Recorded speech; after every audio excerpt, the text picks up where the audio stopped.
back from holiday, so we can get together and do another election countdown. Do you know what day we're on at the moment? I've completely forgotten, but I make it day 18. Last time there was all those Sunak funny photos. It hasn't really changed. Oh. So this is all the day. I mean, it is funny. It was moving, all the chatting to these guys that are now 90, 100-year-old, and then in the middle of it we've got cartoons. Now here's another one. You stupid boy. That's the difference, I think. Last time when we had the ridiculous photos from rebuilding red walls and all sorts of things, that wasn't necessarily his fault, but this absolutely wasn't it? This was a total own goal. I think so, and it's like that's another way of looking at it. And is that my tact? I mean, how much longer would he have had to stay there to avoid all this? Maybe an hour or two? So Rishi Sunak says, I've got to do national service. I'll say I've got an important TV interview to do. Because, of course, that was the other ridiculous thing that suddenly appeared out of nowhere. National service, that was his big idea. Yes. Just before we move on from how his campaign's going, you do know who's running it, don't you? Now things are becoming clearer. When you think about it, start from Theresa May with the letters falling off her and her awful dancing and her terrible coughing and everything, and then Johnson with his shenanigans, and then Letterhead there, and then Sunak. That's 4 in a row. It's 4 in a row. And actually, you look back and you think, well, at the time we all thought Theresa May was pretty awful, but in retrospect, she's probably the best of the bunch. It was the worst we'd ever seen. It's not saying very much. Anyway, we're going to get rid of them, aren't we? We are, one way or another. It does look like the Tories are toast.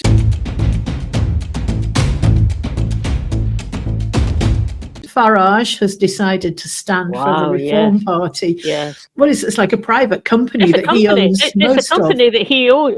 It's his company. He owns it. Yeah. So it hasn't got members. So I guess that's why he could tell Richard tries to get out of it. I'm going to Clacton. I've never been to Clacton, and if they vote in Farage, I never will go to Clacton.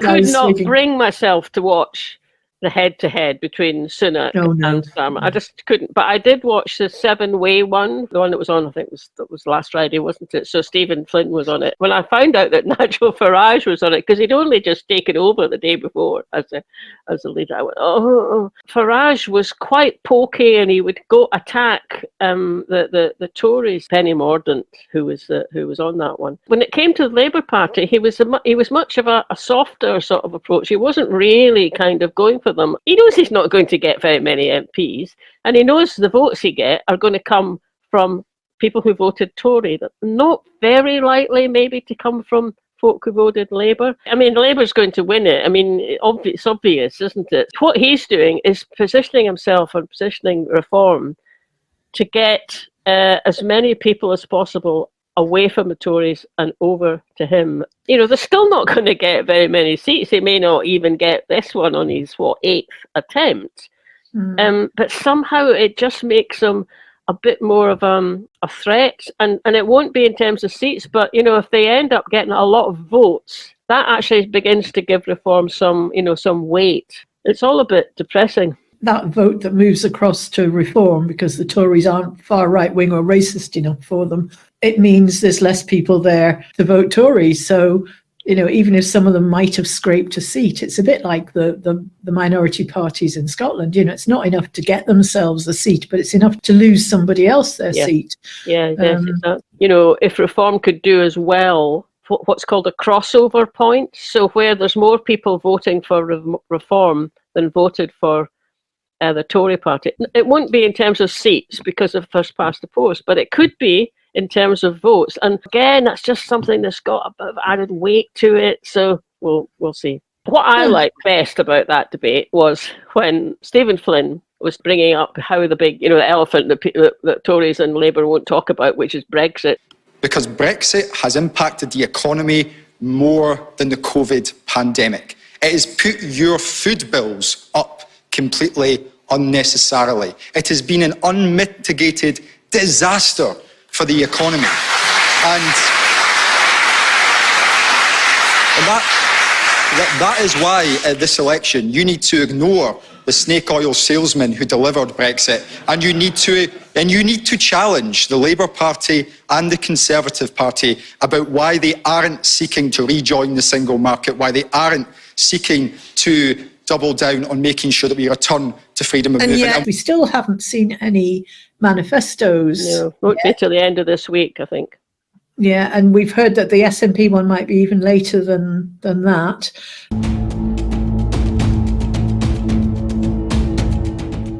The only thing I've had through the door from any of them was from the SNP. They included this, what I thought was quite clever, this little leaflet of everything they've done. There's 100 things that the SNP have achieved in government. Pretty good, isn't it?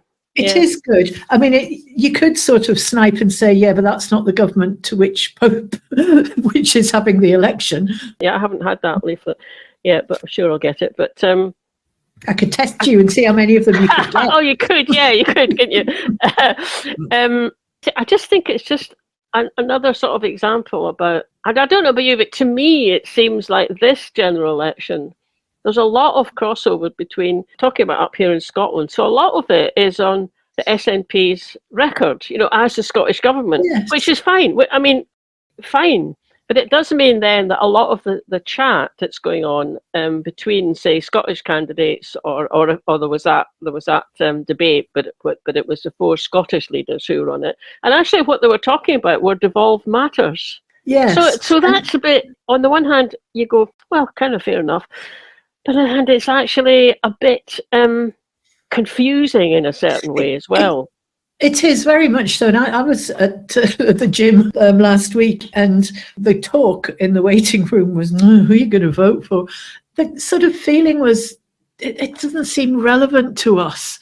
And I thought a lot of what is being discussed by the main parties is things that are actually devolved. So what is relevant to an English audience is not necessarily relevant to us. So it does make it hard to engage with it. And I don't feel particularly enthused or connected to this campaign. I'd mentioned to you that I had put this little thread on Twitter. It was 3 tweets, maybe a week ago now. I don't know. I just feel I'm watching an election campaign for a different country. And and I know England is a different country, but these people who are being interviewed don't think that. They think they're talking about the whole country, i.e., the UK, and yet, so they're talking about doctor strikes, but there haven't been any in Scotland. Why was that? Or Labour making a big deal about possibly nationalising the railways again, but no one saying, as they already have done in Scotland. And I just put at the end of it, I'm scunnered. My Twitter presence, isn't kind of like huge, but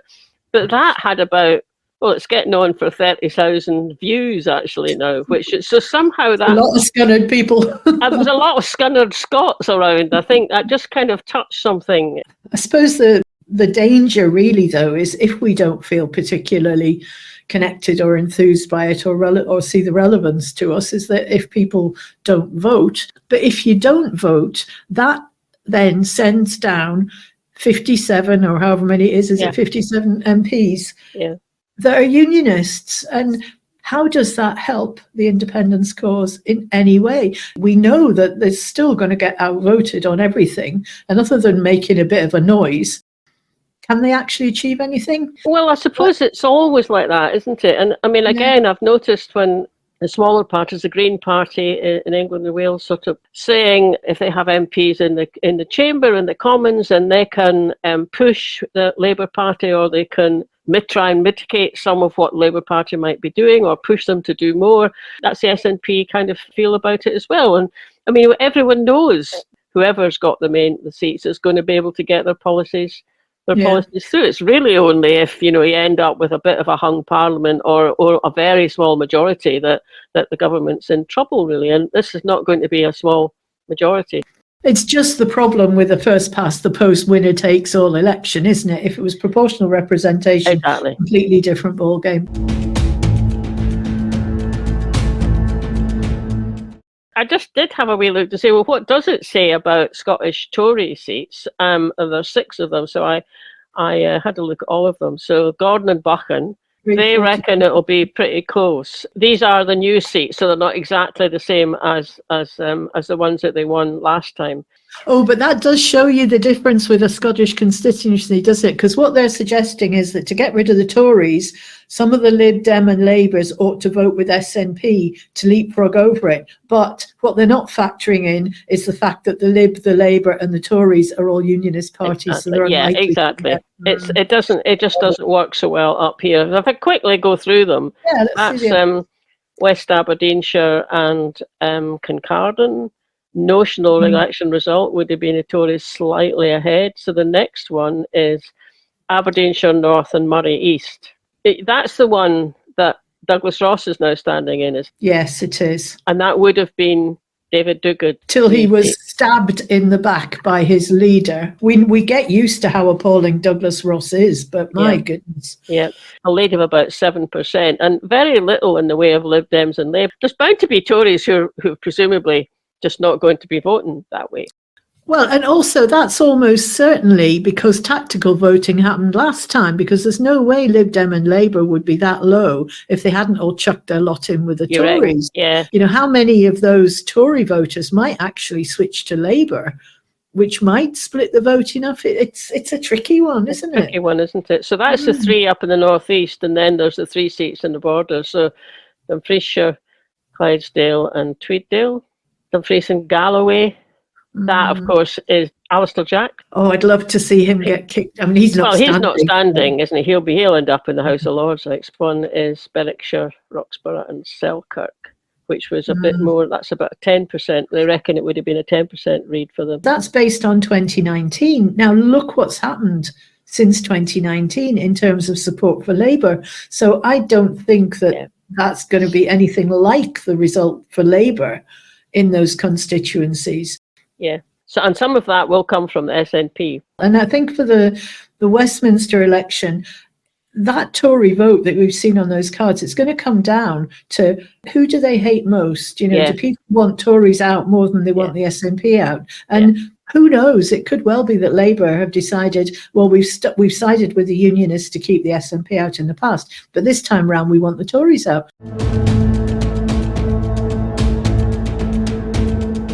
You and I've had a couple of chats about the SNP. How much to the fore is the independence there being presented, or is it kind of taken a bit of a back step? And I watched Laura Kuenssberg on Sunday morning. She did a piece with Stephen Flynn, and that was how she opened up the interviews. On Friday's big BBC debate, you didn't talk about independence at all. Have you given up? Not at all, Laura. And, I trust the nous of the Scottish people to know that the Scottish National Party fully believe in an independent Scotland, and I'm sure all of your viewers already know that. Of course, we are in a general election campaign, and that means we need to focus upon the biggest issues at Westminster, and that's austerity, £18 billion of public sector cuts coming down the line, what the IFS regard as a conspiracy of silence, the consequence of Brexit, and of course the ongoing cost of living crisis which people are facing. We're willing to deal with these issues head on. We're willing to challenge an incumbent Labour government on their conspiracy of silence with the Tories on these big issues, and hopefully following the general election we'll be able to put some guts into the House of Commons to deal with these issues in order to improve the outcomes for people in Scotland. But I don't remember ever seeing an SNP campaign like it, where basically anybody hardly ever mentioned the I word, and your party's policy was to treat this general election as a de facto referendum on independence. So isn't it a bit strange that you're not talking about it proactively, or does it actually tell us that you know it's on the back burner for many millions of voters, and that's why you don't want to highlight it? Well, of course, that was never an adopted party political position. Our position is very clear. The page 1, line 1 of our manifesto will say a vote for the SNP is a vote for an independent nation. That's what the SNP stand for. That is what we believe in. And of course, if we win the election, it will be for the UK Parliament. It'll be for Keir Starmer, in all likelihood, the next Prime Minister, to then determine whether he will adhere to the democratic wishes of the people of Scotland, or whether he'll simply follow the well-trodden path of Theresa May, of Boris Johnson, of Liz Truss and of Rishi Sunak by denying the democratic will of the people of Scotland. That's very much a question for the Labour Party. I'm fully focused on making sure that we win this election in Scotland, that we put independence in the forefront of people's minds, but we also focus heavily on the cost of living crisis, on the damage being caused by austerity, on the damage being caused by Brexit, and our positive vision to deal with that, to rejoin the European single market, to grow the economy by delivering net zero, to make sure that we have investment in our NHS and we tackle the cost of living crisis by providing people with financial support. That's in stark contrast to what's on offer from the main Westminster establishment party. It was interesting, wasn't it? I mean, to be honest, I thought, oh, honestly, Laura, on the one hand, you'll be on BBC and complaining that the SNP talk about independence all the time, and why don't they get on with the job? And now you're up there saying, well, you're not talking about independence. So I kind of, you just can't win, really. It's a reasonable thing for him to say, up in Scotland. I mean, I heard it as him saying, well, up in Scotland, we do all know that the SNP is pro-independence. You don't really have to kind of keep saying it. But you did pick up on it in other situations, didn't you? It was actually my candidate in my new constituency that I don't know nothing about yet. And this is what he said. And we are hearing from the amazing residents in this great community. The last time we were out here, the key factors that people were talking about was a 2-child benefit cap, a policy that people don't want here and is putting our communities further and further into poverty. We're also talking to people about the privatisation of the NHS, which is a real threat in the next coming weeks as the election comes closer, and of course getting out of the cost of living crisis. This July the 4th, there's a lot of reasons to vote SNP, there's a lot of reasons to vote Naz Anis Mia, and the main one is that we want a fairer, wealthier and more prosperous Scotland. Now, we do want a fairer, wealthier, more prosperous Scotland, that's right, but there's only one way we're going to get it, and that's the thing that's not being said, which is independence. There was actually an article in the National today where John Swinney was asked to defend his decision to ditch, as they put it, Humza Yousaf's plan to have the word independence on the ballot paper. And that was what the conference decided. And they actually got permission from the Electoral Commission to use Scottish National Party for independence and SNP for independence. And they were also given permission to use new logos, which included the word independence. But Swinney has said that the Scottish National Party is what I need people to vote for, and that's what's going to be on the ballot paper. I mean, he goes on to say austerity, Brexit and the cost of living have been foisted on Scotland by Westminster, which is undoubtedly true, and the answer to them is independence. So you'll see the argument for independence loud and clear in the manifesto. So it's still going to be in the manifesto. And we know it's going to be the first line in the manifesto. I mean, that was what Stephen Flynn mentioned in that interview with Laura. Yeah. I mean, it's interesting, isn't it? Because, I mean, on the one hand, I could go, oh God, could you not just have done it? Especially if they went as, I mean, it's good to know that they did get as far as getting the permission from the electoral people, to change the logo and everything. So at least that's set up for whenever they do want to use it. But I find that a bit disappointing myself. Yeah, I mean, he does explain, and I kind of get this explanation. He says that independence has to be argued for not in an abstract concept, but by saying to people, if you're concerned about your circumstances just now, then the answer is to let us make the decisions in Scotland instead. Yeah. And that works as an argument. But I think because it's just been changed without actually explaining that up front, it leaves you thinking, where's the word independence gone? Yes. I suppose that could be felt with that. I mean, a bit me goes, I'm a bit disappointed. That's true.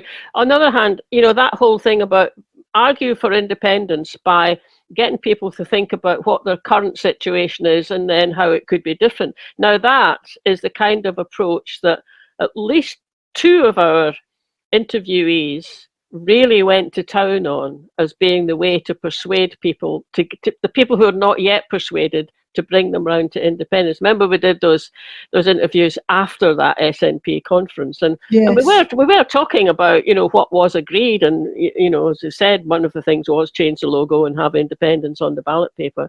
It wasn't the only thing; there was other things agreed, but there was at least a couple of our guests who homed in and said the people who are already for independence really don't need that. You and me don't need to be persuaded. It's the people who are not yet persuaded. And I remember a couple of our guests going really strongly saying, So the way to get them to think it through is to get them to focus on where things are now, and then have a good argument about how much different that could be if we were in charge of our own, if we were making our own decisions. So I suppose, fair enough. It's not that what he's saying is untrue. It's just a bit disappointing. It's just a bit sort of out of nowhere. And I mean, the other question it leaves in my mind is that, so what about this whole constitutional convention? And is that still on the plan? If we get a majority, we'll go down there and negotiate independence. Is that still on the plan? We'll find that out, won't we? Yeah. Yeah. And of course, the manifesto is yet to come out. And the manifesto is yet to come. Yeah. Laura Kuenssberg said it wouldn't be out till about, I think she said the 19th or the 20th. So that's end of next week. For the SNP, I think the others are out at the end of this week.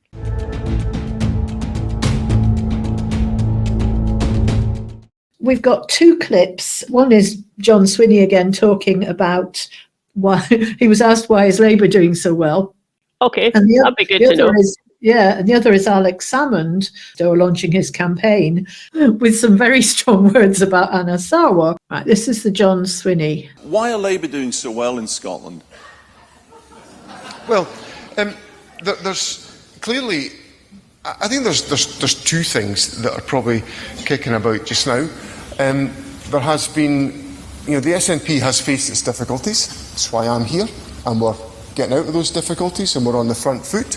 I've had a fabulous couple of weeks around the country with very, very energetic campaign teams out and about around the country. I visited 6 of them yesterday, all of them in the northeast of Scotland, all of them very, very dynamic in taking forward our message. And the second thing that's happened is that I think people have not really been engaged in the hard choices of this election. And in the hard choices of this election, and I was raising one of these on Friday, we've had prolonged austerity from the Conservative government, and that needs to come to an end. I made it clear on Friday, I believe that's got to come to an end. But as I look at the Labour Party has committed not to increase income tax, not to increase corporation tax, not to increase national insurance, not to increase VAT. They've committed to tight borrowing limits, and they've committed to tight fiscal spending envelopes. And the IFS, the Institute for Fiscal Studies, tell us that for all that to happen, £18 billion worth of public spending cuts need to happen. Now, I intend to make sure everybody in Scotland knows that will be the consequence of a Labour government between now and the 4th of July, because we can't cope with any more austerity. So my answer, Alex, on my second part of my answer to your question, is that people don't quite know what the Labour Party is actually promising, but I'm going to make sure they do by the 4th of July. I mean, that was pretty clear, and actually that is the message that's being pushed strongly by, well, obviously John Swinney in that example, but Stephen Flynn, I've heard Stephen Flynn say that several times. People on the streets, I think, are campaigning on the streets are saying that. So that's pretty good, really.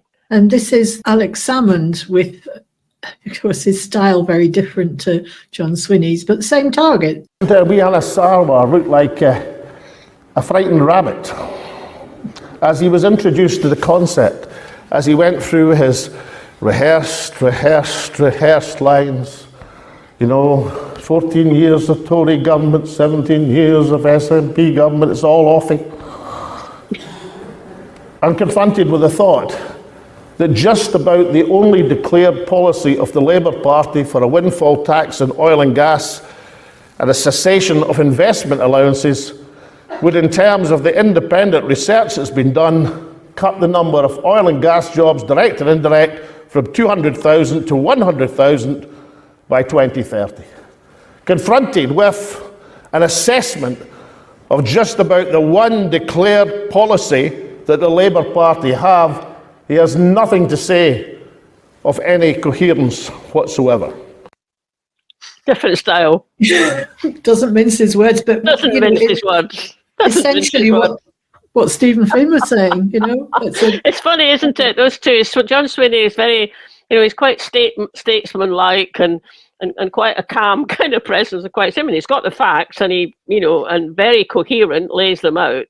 And then Alex Salmond is Alex Salmond, who also has the facts, but he's just got this kind of quite biting sort of humour as well. And this week there was at Holyrood, it was Kate Forbes who was standing in for John Swinney because he was over in Normandy, so she was doing FMQs, and I just so enjoyed it because she was very feisty. I mean, facts are there. She's actually on top of the facts, and then suddenly Douglas Ross had a bloody nose because she just jabbed out with a quite kind of telling kind of phrase, and then she did the same to some of the other questioners. Actually, I kind of really enjoyed that. I thoroughly enjoyed it as well.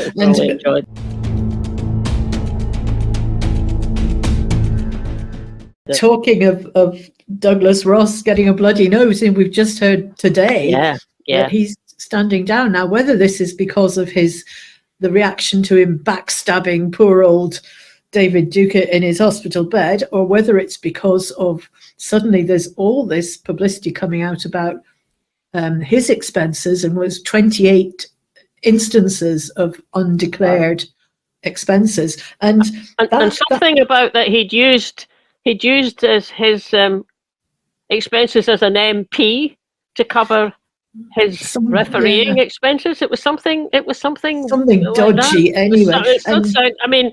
Alleged. We have to say alleged.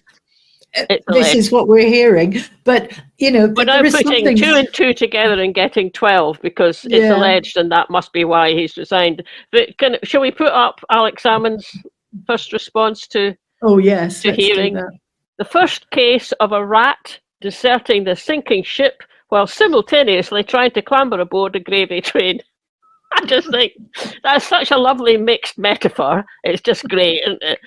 Douglas Ross requires to resign as candidate for Aberdeenshire and Murray, where he stabbed David Duguid in the back. Ross is totally devoid of honour. Well, I don't know, there's quite a few times when I kind of hear Alex Salmond and I don't agree with what he's saying, but that is spot on. That's really good. Absolutely. And given how much of a meal Ross has made of, the Michael Matheson, you name it, all the demanding resignations for much less actually than he's done. It's just sheer brass neck. But I did see there was somebody on Twitter, he's simultaneously stabbing David Duguid in the back while shooting himself in the foot. Yeah, exactly.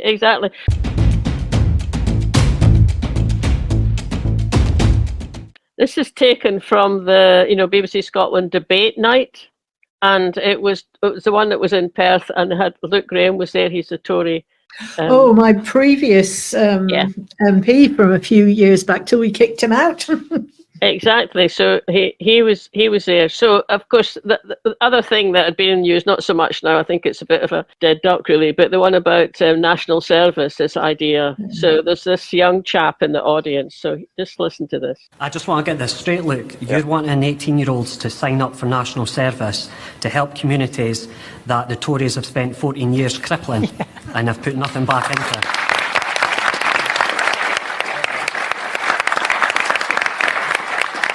That's a cracker. Enough said, really. And the fact that he just smiled, it just, I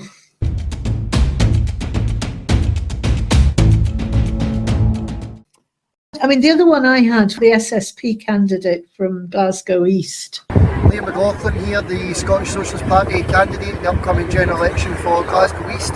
Here at Parkhead Forge on my first big day of action as we start the campaign to elect a Socialist MP, a Workers MP on a workers' wage, rather than the out-of-touch, careerist, corrupt politicians from all the main parties that people here in Glasgow East and across the country have had to put up with over the last 5 years. We're here today campaigning on pioneering policies like free public transport, a £15 an hour minimum wage for every worker, including those working in the shop centre behind me, an end to 0 hours contracts, replacing that with a guaranteed minimum 16 hours, equal pay for women and equal pay for young people, ending wage discrimination for young people. So I'm looking forward to getting involved today and looking forward to the campaign. Vote Scottish Socialist Party, vote Liam McLaughlin.